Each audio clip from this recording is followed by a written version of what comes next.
ہم لوگ بھی کتنے عجیب ہیں، نشانیاں محفوظ رکھتے ہیں اور لوگوں کو کھو دیتے ہیں۔ شاعروں کے قصے اپنی جگہ، مگر حقیقت یہ ہے کہ دنیا کا سب سے بڑا عشق روٹی اور سب سے بڑی عیاشی تندرستی ہے۔ انسان کو کوئی چیز اتنا نہیں بدلتی جتنا اس کے دل پہ گزری ہوئی تکلیفیں اسے بدل دیتی ہیں، اور تکلیفیں بھی وہ جو اس نے تنہا جھیلی ہوتی ہیں۔ اگر ہزار منافق مل کر آپ کی جڑیں کاٹ رہے ہیں اور ایک کوئی مخلص اور خاندانی دوست آپ کو سہارا دے رہا ہے تو آپ کبھی نہیں گر سکتے۔ یہ مصروفیت اور غربت دونوں عجیب شے ہیں، دونوں کی وجہ سے آپ کا حلقہ انسان کا زوال اس وقت شروع ہو جاتا ہے جب وہ اپنے مخلص ساتھیوں کے ساتھ منافقت اور دغا بازی کرنا شروع کر دیتا ہے۔ ہم لوگ بھی کتنے عجیب ہیں، نشانیاں محفوظ رکھتے ہیں اور لوگوں کو کھو دیتے ہیں۔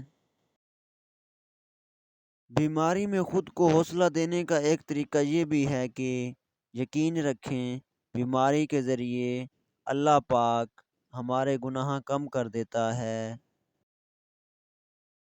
اپنی اولاد کی بہترین تعلیم اور تربیت کی فکر کریں، سہولتوں کی نہیں۔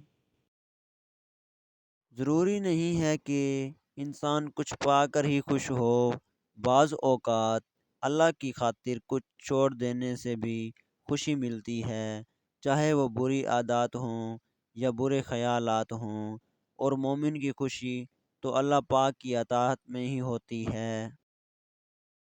بس اتنا یقین رکھیں کہ ہم جو کھو دیتے ہیں قدرت اس سے کہیں بہتر ہمارے لیے چن رکھتی ہے۔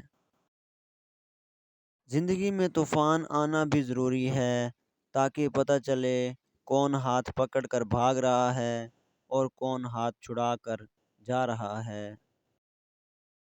رشتے وہی خوبصورت ہوتے ہیں جن میں احساس کا جذبہ ہو، کیونکہ ہمدردی تو ہر کوئی کر لیتا ہے مگر احساس کوئی کوئی کرتا ہے۔ رحم دلی ایک ایسی زبان ہے جسے بہرے سن سکتے ہیں اور اندھے پڑھ سکتے ہیں۔ اختلافات میں یہ گنجائش ضرور رکھیں کہ کہیں اچانک ملاقات کے وقت آنکھیں ملانے میں شرمندگی محسوس نہ ہو۔ ضرورت سے زیادہ چالاکی اور ایک معصوم کو دیا گیا دھوکہ آپ کی بربادی کے تمام دروازے کھول دیتا ہے، پھر آپ چاہیں شطرنج کے کتنے ہی بڑے کھلاڑی کیوں نہ ہوں۔ لہجے، الفاظ، رویے اور برتاؤ سے ہی پتہ چلتا ہے کہ وہ آپ کے ساتھ کتنے مخلص ہیں۔ مصروفیات ایک بہانہ بھی ہو سکتا ہے مگر غربت حقیقت ہے۔ موت سے 40 دن پہلے انسان کو خواب آتا ہے کہ وہ سفید کپڑوں میں ہے اور اس کے مرحوم رشتہ دار اس کے ساتھ ہیں۔ افواہیں حاسدوں کی جانب سے شروع ہو جاتی ہیں، کم فہم انہیں سچ مان لیتے ہیں اور کم عقل انہیں پھیلا دیتے ہیں۔ زندگی میں کوشش کبھی مت چھوڑیں، کیونکہ کامیاب ہوئے تو گھر والے خوش، ناکام ہوئے تو برادری خوش۔